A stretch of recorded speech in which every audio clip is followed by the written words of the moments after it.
Hi, everyone. Welcome to Navigate Life Mindfully.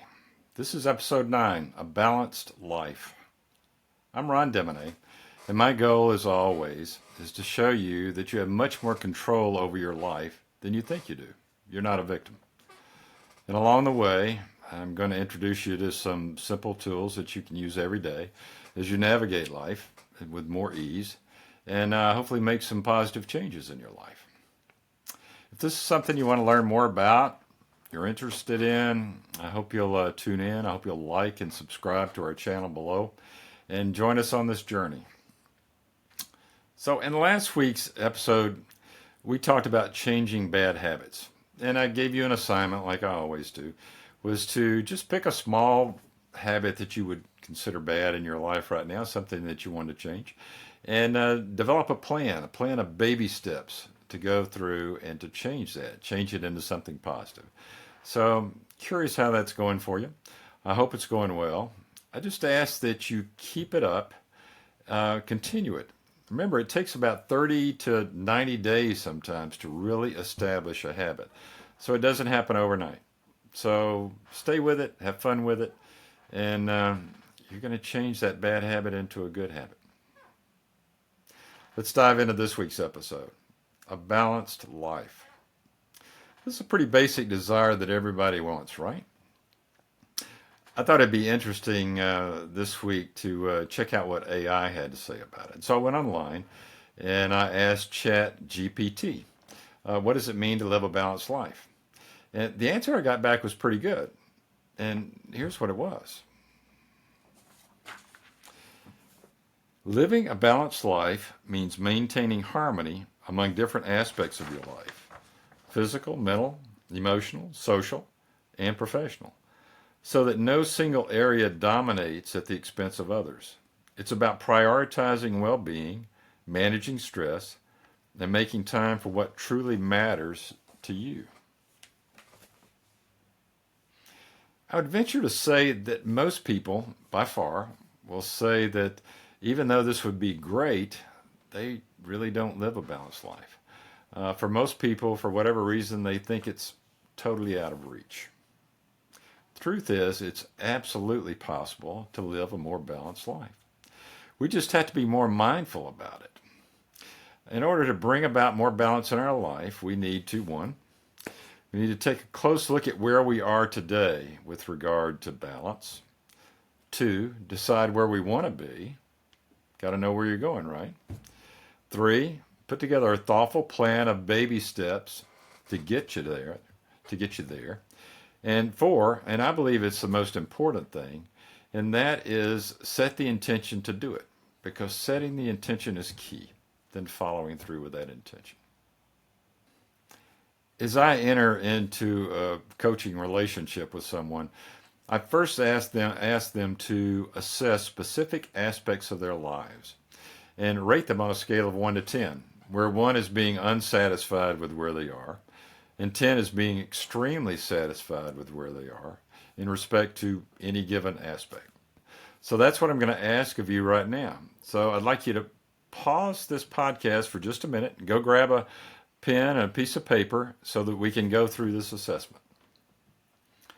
Now I'm going to walk you through each of these items, and as I talk, put down your evaluation of where you are with each, again on a scale of 1 to 10.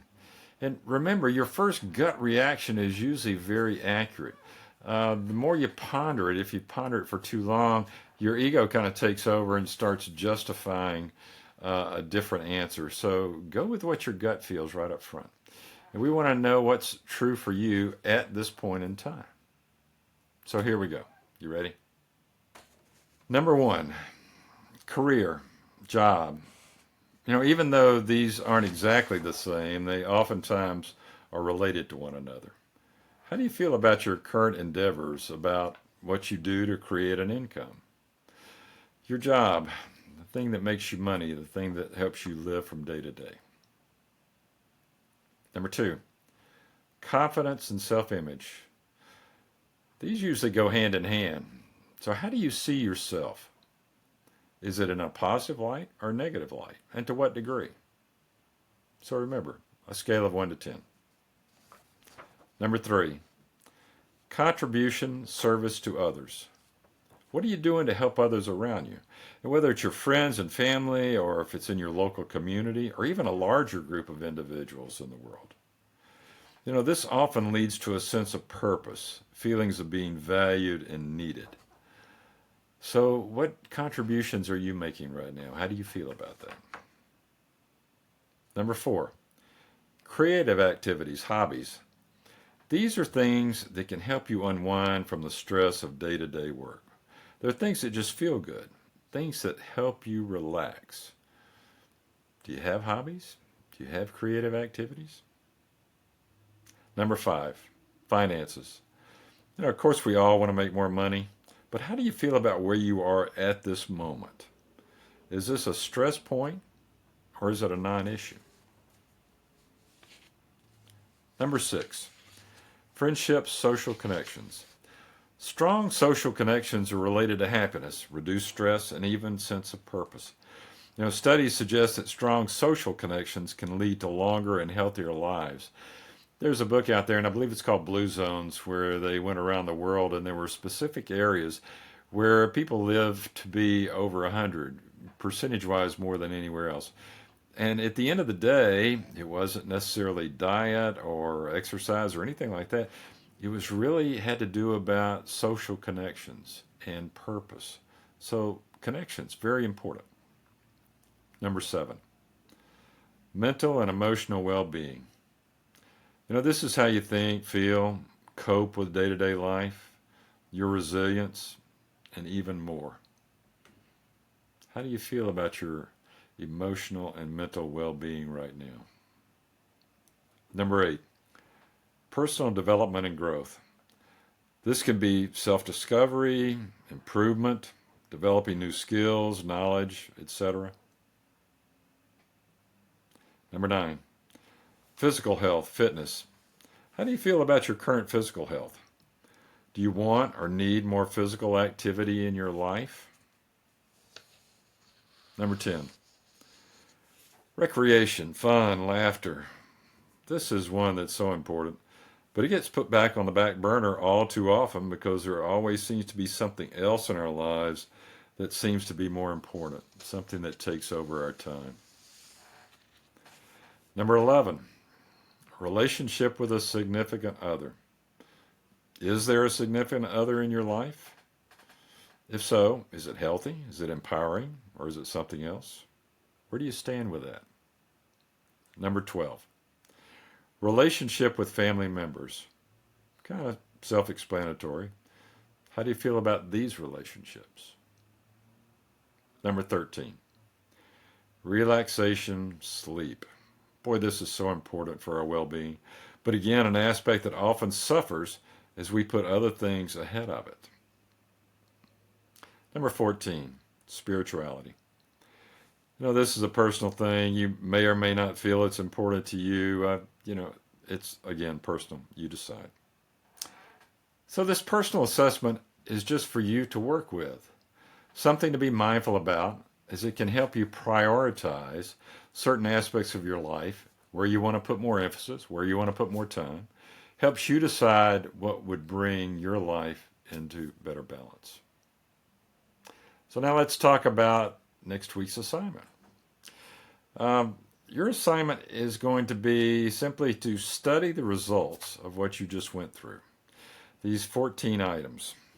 I want you to study them and decide what needs more of your attention. I want you to pick three that you think need the most work, things that are most out of balance of all these 14, and come up with a plan to strengthen them. And again, baby steps. Put down baby steps, how you can get to it. And then set the intention to follow through with the plan and just do it. You'll feel so good about it. So that's the assignment. Try not to put too much pressure on yourself. We're not wanting to add more stress to your life. We're really trying to develop less stress in your life. But this is an effort that can help you get there. In our next episode, we're going to be talking about life is a mirror. Our experience in the world around us can tell us really what's going on inside of ourselves. I hope you'll join me for this. This is, I think, really interesting. I'm going to wrap things up for now. Remember, two simple things that'll make an immediate positive change in your life. Number one, gratitude. Just be grateful for the things you have in your life. There's so many things to be grateful for. Remember the saying, the more grateful you are for what you have, the more you will have to be grateful for. So make gratitude just a part of your life. It creates an energetic level within yourself that helps attract more things to be grateful for. Number two, kindness. Just be kind. You know, I say this every week, I know, but the world is just full of a lot of divisiveness, hatred, cruelty. The list goes on and on. You know, let's just be kind. Let's be kind to other people. And, we talked about creating good habits. Do the random acts of kindness.